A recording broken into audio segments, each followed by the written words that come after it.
Good morning, everybody. J.R. Fisher here. Good to see you on this Friday morning, 25th of March, 2022. Man, is time flying by. Of course, I've been saying that for years now, but hey, today's going to be a cool session. It's going to be on how to have a money mindset, and that will help you attract money and get more money and handle your money a whole lot better. And whoops, I got a little volume just popped up over here. And don't forget, if you haven't done so far, please make sure you subscribe. It means a whole lot to me. All you gotta do is hit that subscribe button down there, turn it from red to gray, and ring the bell. Turn on all bell notifications so you're notified each and every time I go live or if I upload a video. Very cool session today. Something that I struggled with for many years, and that was how to have a money mindset. I now have a money mindset. I know that for a fact because I look at money differently, and that's basically what it is. And I don't know if and by the way, guys, any questions you have, put it in that chat box there. Ask me any questions you want. If it's about this money mindset thing, all the better, but anything about starting, running, and growing online businesses, that is welcome in there. Also, tell me what your weather is. Say hello. Just be part of the conversation. This goes also for people who are not watching this live, but maybe you're watching a recording of it. It was uploaded today and you didn't get a chance to watch it till Monday. That's fine. Make sure you get in there and participate, guys. It means so much if you participate. Give me a thumbs up too if you don't mind. So what we want to know is how one person can make a lot of money and another person just give up. And it's really a simple thing. It's called your money mindset. What you believe about money, yourself, what you believe about everything kind of shapes your world all around you. Every single day you have the power to make decisions that are going to move you forward financially or set you back. It's up to you. And I know I do that every time I buy something. I look at it and I go, do I want this item? Do I need this item? Is this item going to make my life better? Am I going to be better off if I buy it? Now, you've heard me talk about money principles before, and you should really kind of have a budget every month. I don't do it so much anymore because I live so far below what I make that it doesn't matter as much. And I don't buy frivolous stuff because I'm no longer 25 or 30 years old. When I was 25 or 30, I'd see something, I'd go, oh, that's cool, and I'd buy it. I don't do that anymore. I look at things differently. So many people will kind of hit the snooze button on their finances. And then one day they wake up and they realize it's time to retire. And it's a real problem. Maybe they hope they're going to make a whole lot of money later on in life or something, but you got to think about it right now. Okay. No matter what stage of life you're at, it's not too late to start thinking about money and what money really is. So what is this money mindset? Your money mindset is really a unique set of beliefs and your attitude about money and what money really is. It drives your decisions about saving, about spending, about how you're going to handle your money. People who have a healthy money mindset believe things like, oh, I have the freedom, but I can tell myself no to a purchase, like what I just mentioned to you. I look at items and I go, do I really need that? Is that really necessary? I also believe that I can achieve my financial goals. I believe that. I also enjoy helping others who are struggling by giving generously. Okay, giving money is a good thing too. And I don't have to compare myself to others. A lot of people will say, what kind of car do you drive? And I say, well, it's a Honda Pilot. Why? What difference does it make? Could I afford a more expensive car? Yeah. And do I have a deposit on a Tesla? Yes. Somebody's going to say, yeah, I know you're getting a Tesla. Well, I hope I am. I'm trying to get the Tesla truck. But the point is, I don't need a car to express, who I am to anybody anymore. I don't need jewelry. I don't wear jewelry. I got an Apple Watch. That's probably the most expensive piece of jewelry I bought in a long time. I have my wedding ring, but that's it. Do I have jewelry? Yeah, I have jewelry from when I was much younger and I thought jewelry mattered. It doesn't matter to me. So how is this money mindset formed? Okay, so how do you actually form it? Your money mindset is really influenced by a whole lot of different factors, including the psychology of money itself. Now, your experiences and those experiences around you play a really big role in your money mindset and how you think about money. Let's see here. Got a comment I want to stick in here. Mr. Paul just popped in here. Let's see here. He's got on here. Pulled Mike closer. I can't actually, it's on the computer, Paul, so unfortunately it is what it is. Nice weather here in Hot Springs. Dry at least. Yeah, we're going to be in the 80s today, so it's going to be very nice here. And thank you for sharing that with me. I really appreciate it. It's mindset and discipline plus taking massive amounts of inspired action. Yeah, and I'm going to get to that in just a second too, Paul. That's very true. Knowing how to prioritize things that need to be done is also key. It certainly is, and I appreciate that input. Those are good points that you're making there. Things like if you had a part-time job in high school, if you've ever been at the receiving end of generosity, or how openly your parents talked about money growing up. Now, my parents didn't talk about money.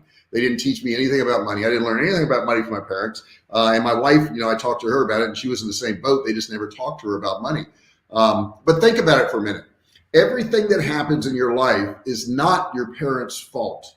Okay. I do have a close sibling, and she blames everything that's going on in her life, and she's in her mid-60s, on what her childhood was. The childhood's over with. It's done. Okay. You can complain about it. And I lived through the same childhood, and I had some of the same issues. But it doesn't matter anymore. It doesn't matter. But more is caught and taught. So the way you saw your parents talk about money or not talk about money definitely influenced your attitude about money at an early age. Now, if your parents didn't have a lot of money and they didn't treat money wisely, and mine did not, they didn't have a lot, so they really couldn't treat money anyway. But it influenced me to the degree that I want to look for more ways to make money because they didn't have it. Thinking about how to make money was handled in a household when I grew up. But it wasn't really talked about. Nobody ever taught me anything because they didn't know how to do it.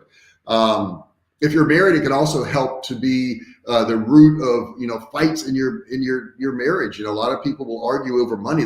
It's usually money, kids, and jobs are the three things you argue over. So their experience, your spouse, is going to be a whole lot different than your experience. Mine, fortunately, was pretty similar to what mine was. She had more money as a kid, and her parents had more money, and more money is really relative speaking because they still didn't have a lot, but mine were very poor. So it's very important to understand that those things that happen to you could shape your ways about money, but you can change it. The importance of understanding your money mindset is very important. Henry Ford said this. This was really interesting. Whether you believe you can do a thing or not, you're right. So it really is your belief. It really is your belief. It's how you're thinking about things. And this can be true for you as well. What you believe will drive your behavior, which will lead to positive or negative results. That's entirely up to you. You do this in other areas without even realizing it. Do you believe that making your spouse feel special is important to your marriage? I know I do. I literally, this I've been married before, but this is the only one in my life where I ever said, you know what, I want her to be happier than me. So I will make decisions in her benefit over mine on a daily basis. And that actually makes me feel good. When you get in that position, that's pretty good. So, you may think about, the need to have a job to pay your rent, or that pizza Friday, or the best day of the week, or whatever. Your behaviors support these beliefs. This means you'll probably send texts to your spouse throughout the day if you really care about them. If you care about your job, you'll show up on time.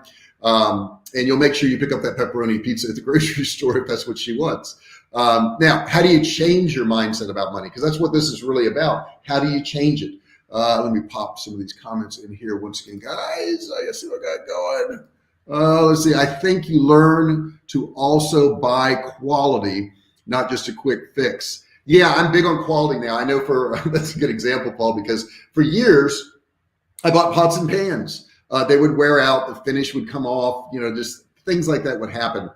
In the beginning of the world illness, I don't think I can say the word, but in the beginning of the world illness, I just looked at my pots and pans and I said, I'm over this. I'm always spend a few $100 and I buy what I think is decent stuff. It looks good, it's pretty, but it wears out and it warps, or the finish comes off or whatever. So I bought an entire set of all-clad cookware, all-clad. If you don't know anything about all-clad, I bought the top of the line. It was a 4-figure purchase of cookware, but this is the last set of cookware I'll ever have to buy. You can't beat up all-clad cookware. I bought all the pots and pans I needed and everything. And it's funny now because we'll go through a store and I'll stop and I'll look at a pot and pan. My wife will look at me and kind of roll her eyes like, you never need to buy a pot and pan again. You're done. And it's true. Paul says, like you just said, growing up plays a part, but knowing it ultimately falls on you to be the difference. The Lone Ranger is not coming, so make choices now. That's so true. Somebody's waiting for them to come along. Don't avoid money situations. It's funny because I've heard people say, I just need a mentor. I just need a really good mentor, or I need somebody to come along and just motivate me. Well, here's the interesting question. What if you don't get a mentor? And what if nobody ever comes along to motivate you? Then what happens? So really it comes down to you. I've never really had a mentor, okay? I can't say I've ever had a mentor. And if I did, it was from afar. In other words, I would look at somebody like Elon Musk and go, wow, look what he's doing. I should do more, okay? If you want to call that a mentor, I don't think it is. I think a lot of people think a mentor is somebody who's going to come into your life and tell you exactly what steps to make to do, successful things in life. I don't need that. I don't want that. I want to be able to figure it out on my own. I want to know this. So when my mind shifted, I was at a much younger age. And I started to look at my parents and what they had earned. And I started to look at friends and what they had earned. And I looked at the amount of effort they put in or didn't put into stuff. And I'm looking over here for my notes. Okay, I'm good, but keep putting those notes in there. That's really nice, guys, those chats. So that's when I developed a more healthy money mindset. I started saying, well, I used to say, well, there's just not enough money. There's not enough money. And I'm like, well, that doesn't make sense because there's plenty of money out there. The problem is I didn't know how to get my share of it. That was the big problem. I actually hated to sit down and even think about money or pay my bills. Sometimes I didn't want to open the credit card statements because I thought, oh my God, I don't even want to look at this. This is going to be terrible. But then I started saying, well, maybe if I didn't have a credit card statement, maybe if it was paid off and I didn't owe anything, which is my situation now, I don't owe anything, I would feel better about myself and money. And it worked. It really did work. And a lot of you will say, well, I don't have enough money to pay off bills. And then I will say to you, go get more money. You can get more money. You can work more hours. You can cut out, watching a lot of Netflix. You can cut out, going to games on the weekend or hanging out at the bar. There's no such thing as happy hour. It doesn't exist. I bartended all through college. Those people were miserable. I worked happy hours. I saw who came in for happy hours. And, they may smile and laugh in the beginning, but they all end up start bitching. They bitch about their jobs. They bitch about their income. They bitch about their spouses. They bitch about the government, you name it. They bitch about everything. So I knew at that point that was not the key. And that if those same people had gone home and spent time with their husbands or wives or whatever and worked on their relationship, maybe they wouldn't have to bitch about it. Maybe if they spent more time at work or they got a side job, maybe they wouldn't have to complain about money. But, what happened was I developed a different way of looking at money. I looked at money as, well, money is going to come to you if you provide a really nice service to somebody. If you can provide something that serves other people, you'll get all the money you want. So I've never really felt like, relaxed about spending money. When I spend money, it's a big thing to me. I bought a big screen TV the other day. And big screen, 75 inch. I know they're bigger now. I don't know, what are they, 90 inches or whatever. But I had waited, 11 years to buy that. And the reason I waited so long is my TV worked. I'm getting to that age where I look at stuff and I'm like, well, if it works, why would you buy another one? It makes no sense. And people say, well, they're bigger now. They're better now. The picture's better now. Yeah, I can't tell that much of a difference. I mean, it's nice, the one I've got now. And the only reason I did it then is because it kept kicking me off of YouTube. And I couldn't watch YouTube, but I like watching YouTube in the evening. Let's see here. Let me put some of these comments up here that Paul's got. I hear you mention who your friends, who you hang with, and feel that also helps with mindset. Get rid of negative in your life. Very true. Very true. Some of my friends from many years ago will say, well, you left me behind and you're not friends with me anymore. You don't hang out with me. And I say, well, no, you just decided not to go forward with me. You decided that, happy hour was more important. You decided that, hanging out with your friends and drinking was more important. And I just don't see that as important. I don't have a lot of people I hang out with and drink. Matter of fact, I have nobody I really hang out with and drink because that's not what I do. That's not what I want to do with my life. That's not what I want to be known for. I want to accomplish things. Let's see here. Looking to switch to all clad. Oh my God, Paul, do it. Like the triple clad. I think I got the top end one. I heard 5-layer is all hype. I think I did get the 5-layer, by the way. What knives do you have? I've always liked Hinkle or Wolfstead Trident German knives. Knives are a funny thing. And I can't think of the name. I bought mine at Sur La Table or Sur La Table, whatever you want to call it. It's a cookware shop. And I bought it doing a cooking class there. And knives, when you get around $100 to $200 for a knife, that's about as good as you're going to get. You're not going to tell a whole lot of difference in a knife. And what you're buying with a knife, because you could take a $20 knife and it can cut just as good as a $500 knife. The thing is, it won't cut as good for as long. Okay, so it won't stay sharp as long.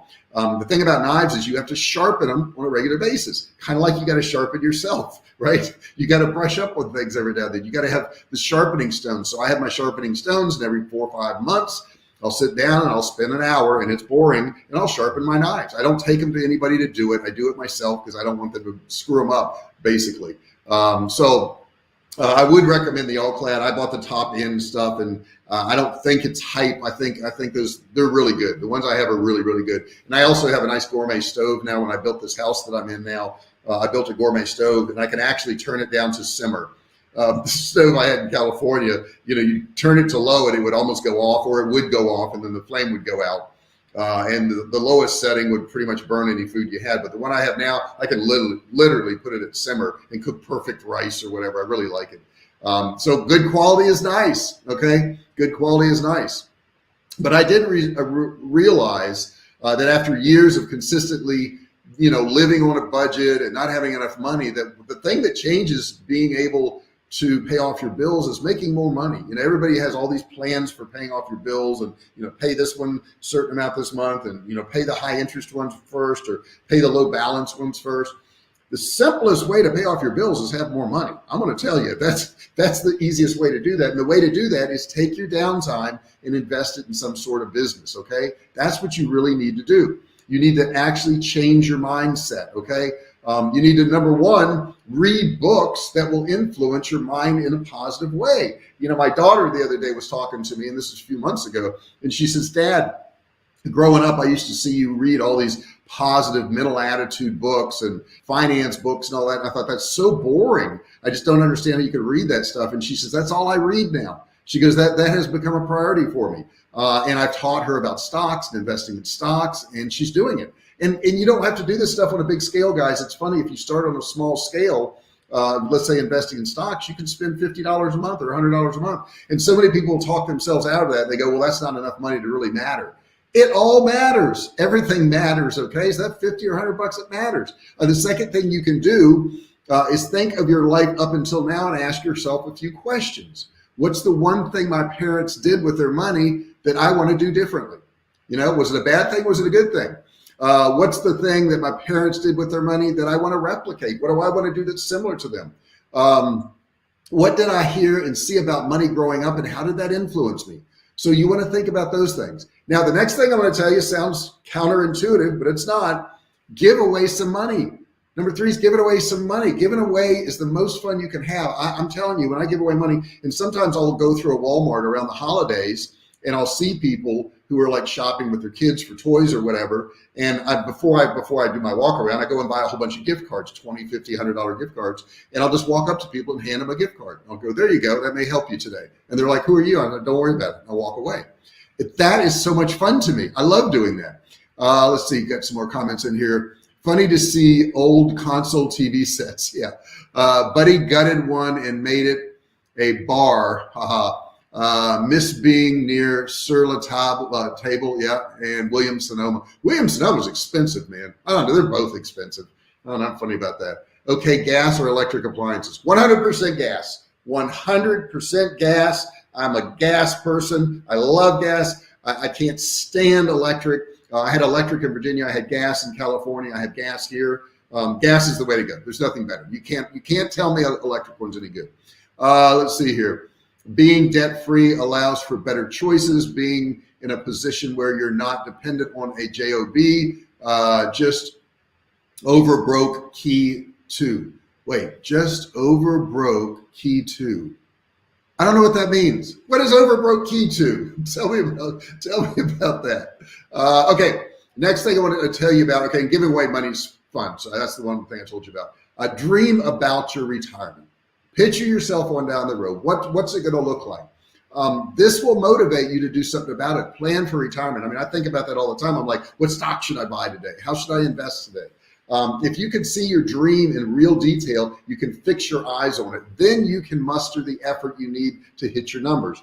A lot of people will say, well, all you got to do is visualize stuff, and that's going to bring stuff towards you. I don't believe that. I don't believe visualizing brings anything towards you. I believe visualizing can motivate you to do the actions to get what you want. I do believe that. So I believe visualization is very important. I visualize the house I'm sitting in now. I visualize where I'm living now. I visualize the money that comes in every day. But it doesn't come in because I visualized it. It comes in because I visualized it. It made me do the effort of getting it. Okay. So if you're still in debt and don't have an emergency fund, having a vision of your retirement is still incredibly motivating. Take that dream and let it fuel your passion. And get to where you want to be. So many people say, well, I can't even think about investing. I got so many bills. You do need to think about investing before you pay off your bills, because that's going to motivate you to want to pay off your bills so you can invest. The next thing I tell you is have the belief that success is possible for you. So many people say that it's okay for JR to make money because he's special. It's okay for Elon Musk to make money because he's special, but I'm not special. I can't do these things. Yes, you can, and no, they're not. I'm not special. You're not special. I grew up broke. I mean, really in a bad neighborhood, in a crime-ridden neighborhood. I was part of the crime in the neighborhood. I can tell you that right now. I've gotten a lot of trouble. I got arrested as a kid. As the first time when I was 12 years old, I got arrested.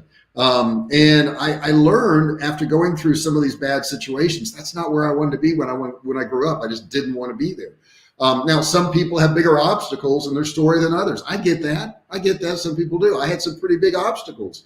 But simply believing is the first step. Believing that your behavior will follow your beliefs, making it easier to stick to these good habits. Over time, your entire perspective will change for the better. I know mine did, okay? My perspective as a teenager was to cause trouble and to be in trouble and to get in trouble and to do bad things because I didn't think I was going to live very long in the situation I was in. And had I have not changed my thoughts, I probably wouldn't have lived any longer. But the thing is, I changed my thoughts. And when I changed my thoughts, it changed my behavior, and my behavior changed my situation. And that is having a money mindset.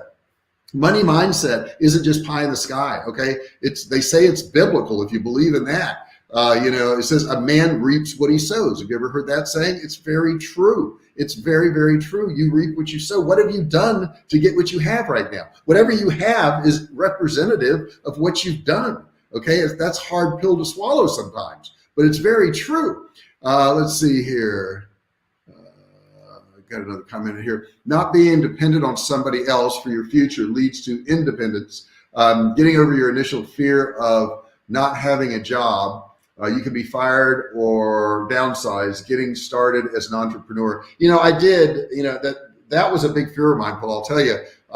When I worked for myself for many years, and then I had to go back to a job because I wanted custody of my kids. My job was I traveled on the road and I had to be in town. So that's a long story, but the bottom line is I was working a job and I was getting older, and I was thinking to myself, man, if they fire me, one day, if they fire me, I'm not going to be able to get a job. I'm getting too old to get a job. Nobody's going to want to hire me. And that was like 12, almost 13 years ago now. And that motivated me. It motivated me to think, well, what I have is not secure because they can replace me with anybody at any time. So I want you to be fired up about nothing that anybody else can do. You can do these same things, okay? Then I want you to put into focus all the things that you can control. There's so many things you can control, guys. And the biggest thing you can control is your time and how you invest it. Those are the habits that are going to help you pay off debt and build wealth so that you aren't the person who gives up. Don't give up. If you're still alive, you can't give up. If you're dead, well, you're going to give up. That's it. You're done. If you want to make good money habits, you got to stick with it, okay? Check out some of the videos on my channel. Check out videos on other channel about money. And I think I'm going to dig more and more into this about, financing your business and how much money you make and all, because some days our business will generate six figures. It doesn't every day, but some days it does. And I don't go, oh, wow, I'm making six figures today. I can spend like I'm making six figures every day. I can go out and buy Ferraris and yachts and boats. And no, because I know from the history of my business that it's cyclical. It goes up and it goes down. Right now, we're way up. We're doing really, really well. We're making a lot of money. But I've had times when it was way down and I didn't make as much money. And that motivated me to figure out other ways to make money. That's what made me motivated to, figure out how to do courses and books and all these other things I do. Right now, my wife and I are working on books. I'm on chapter 2 of my book. It's called Digital Course Designer, and it's going to teach people how to do courses. I've been working on this course for 2.5 years, maybe, about 2.5 years, a long time. But you know what? I'll get it finished. And we've got a plan now where Monday through Thursday for 30 minutes a day, we sit down and we work on our book, just 30 minutes. And you say, well, that's not much time to write a book. You're right. It's not much time. But it is some time, and all time matters. And that is something we do no matter what we're working on. A customer may want to contact us or whatever. We figure anything can wait for 30 minutes. Anything can wait for 30 minutes. If our website was down, it can wait for 30 minutes, right? Anything can wait for 30 minutes. So, get this mindset that I'm going to work on my money situation. I'm going to work on my money mindset, maybe 30 minutes a day, 4 days a week. Like I'm working on my book right now. Maybe you'll do that. And if you do that and you put forth that effort, that can make a huge difference, a huge difference. Now, guys, put whatever comments you want in there. I'm winding down. What are we at? 10:26. We're going to a cool restaurant today. I'm going to take a lot of pictures of this restaurant because it's not like anything you've ever seen before. I don't want to say the name of it or anything like that. I don't want to get a big crowd over there, but it's over in Austin. But this restaurant is highly, highly unusual. Highly unusual. It's a restaurant that I can't even, the name is unusual. You're going to see that too. And I'll post that in Facebook. So if you want to see pictures of the restaurant we're going to. How long did it take you to get set up to be in a position to initially leave? I realized there were bumps along the way. There's bumps now, Paul. It's just bumpy. But the payoff has definitely been worth the initial stress. Yeah, at the time I was in my old job, at one point I got demoted because they did away with a position. I was a vice president, so I got demoted down to a lower position. And in that lower position, the job was like super easy. I had to be there a lot of hours and that sucked, but I could knock out my work incredibly fast because I knew every aspect of the dealership. So I knew how to get things done really good. And I made the department extremely profitable. And then they put me in a position where I was a general manager of another one of their dealerships. But I had extra time every day. And I got to tell you, I took that extra time and I worked on my business online. And I did that on my job. Now, I know I shouldn't do that. Oh my gosh, I was supposed to be loyal. But I knew the bigger picture. So I took several hours a day because I was there 12, 14 hours a day. And I worked on my business. And I would say in about, when did I start doing that? Probably October. It probably took me right around a year of working on the side and working at night to get my business to where I wanted it to be. So I could quit, about a year, something like that. And then as soon as I quit, my business went to crap and I lost a ton of money and I had to switch gears again. Okay. So it's not like it was all smooth after that. I can tell you that.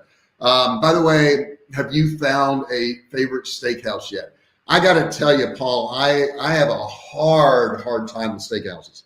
And the reason being is there's a lot of good steakhouses here. I mean, really good ones. Ones that I would say are some of the best in the country. Here's the problem I have with steakhouse. I don't want to pay the price of a steak. I don't want to pay $60, $70, $80 for a steak. I just don't want to do it. Yes, I can afford to do it. We nearly hit six figures yesterday. I don't want to spend $80 for a steak. So I'm going to tell you the one that I go to more often than not, and it's not for a steak, it's for prime rib, is Texas Roadhouse. Now, I know there's Ruth Chris here, and I know there's Perry's, and I know there's Steiner Ranch, and there's all these really, really great steakhouses. I'm not going to spend that amount of money because I can make a steak at home, and I have a really nice prime cut steak at home, and I can do it for about $12 to $14 a steak. It's so hard to spend. I can go to Costco and get some pretty good steaks. I think when I go to a steakhouse, and I do go, I'm not going to say I don't go, but when I do go, it's got to be a really super special occasion. There's so many good steakhouses here. I could list probably 10, 15 of them. But I don't go to them because I'm cheap. I guess I'm cheap. That's what it is. I don't want to spend, like I say, $60, $70, $80 for a steak. But that's a great question. And that gives you a little insight into me and why I probably am not broke, because I don't go out to those places very often. Texas Roadhouse, my wife loves. She's happy with it. She likes the sirloin they have there. I think it's like $20 or whatever it is. And I get the prime rib, and I think it's $21, $22. And that seems reasonable to me. I'll spend that. I can't do the other one, man. Where you get a side, that's $15 or $18 of spinach, when I know spinach costs $2. It's just drives me crazy. I can't do it. So I am going to New Orleans next month, and I'll probably post some pictures from there, and I'll probably post some videos from there, and we're going to eat at some cool places there. Okay, I'm gonna take down my wall of cheapness, and I'm going to eat at some really good places there. I think we have 4 restaurants already set up. I'm going to meet a friend of mine from Memphis. He's just a great guy. I consider him a brother. Hello, Steve, if you're watching. I'm going to see you in New Orleans, and we're going to go to some nice places. He's a gambler, so he's hanging out at Harrah's. We're at a hotel just off Bourbon Street, like 1 block away from Bourbon Street. But we're going to have a great time. I know we will. Let's see here. What else we got here? I use time between clients in job I was forced to take for insurance. I also made my car my classroom. Definitely. I've listened to a lot of tapes in my car. By the way, next time you're in Tampa, hit Burns Steakhouse. It inexpensive. I've been there a couple times, Paul. I do like Burns. I've done the tour of the kitchen, the big tanks back there with the fish and everything. Yeah, I've done all that. I've talked to all the waiters. I know they raise their own beef. They have their own farms. It's a great recommendation, but I have been there, and I would go there again. I know my daughter wants to go there at some point. They don't have quite as much money. Her husband's in the military, so they don't have quite as much, excess money as I do. But they're talking about going there and eating there. God, what a good session today. I feel good about it. Now I don't want to go spend any money. I was thinking about buying a whole bunch of, you can't see it, but I have this huge patio outside the house here. I was thinking about buying a bunch of patio furniture, but that stuff's in the thousands of dollars. And I'm like, how often am I going to sit on it? 99% of the year, the weather's just going to ruin it, unless I buy some super expensive stuff, which I know I won't do. Let's see, Paul says, while in New Orleans is interesting too. Oh my goodness, yes. We love the food in New Orleans. I love the atmosphere. I don't go during like Mardi Gras. We're going during Easter weekend. Easter weekend, they have a lot of parades and really cool things. So I'm really going to enjoy that. And of course, they have cool foods. And my buddy from high school that I've known since I was like 14, 15 years old. Let's see here. Have a great lunch, gang. See you on Monday. Yes, I will be here on Monday, guys. I'm trying to do Monday, Wednesday, and Friday as far as being live Monday, Wednesday, and Friday. If you're not watching this live, guys, you can be part of the conversation. All you have to do is put a comment below in that comment section. I'll talk to you. I was answering comments yesterday. I had a whole bunch in there that I answered. Some of my videos have hundreds or even thousands of comments, which is nice. And some of them, guess what? Don't get any. Some of them have thousands of views. Guess what? Some of them got 10. And the reason is because, guys, this is the thing I want to get across to you. To be successful doesn't mean you're successful all the time. You're going to have much more misses than you have hits. I even have to convince myself of that. Sometimes I'm disappointed in something I did, and I'm like, darn, it's not as good. When is the next food video? It will be Sunday at 10 a.m., Paul, and it is garlic, mushroom, and cream chicken thighs over a beurre blanc butter noodles, and you'll see that on Monday at 10 a.m. That will be coming out. And I've got some more I'm working on this weekend.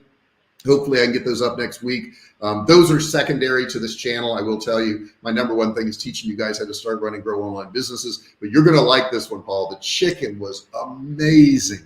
I mean, really amazing. And I'm not saying it because I cooked it. I do a lot of research for these recipes. It's not like I just pull stuff out of my head. I look at everything that's out there. I combine some ideas along with stuff I like, and then I end up with a recipe.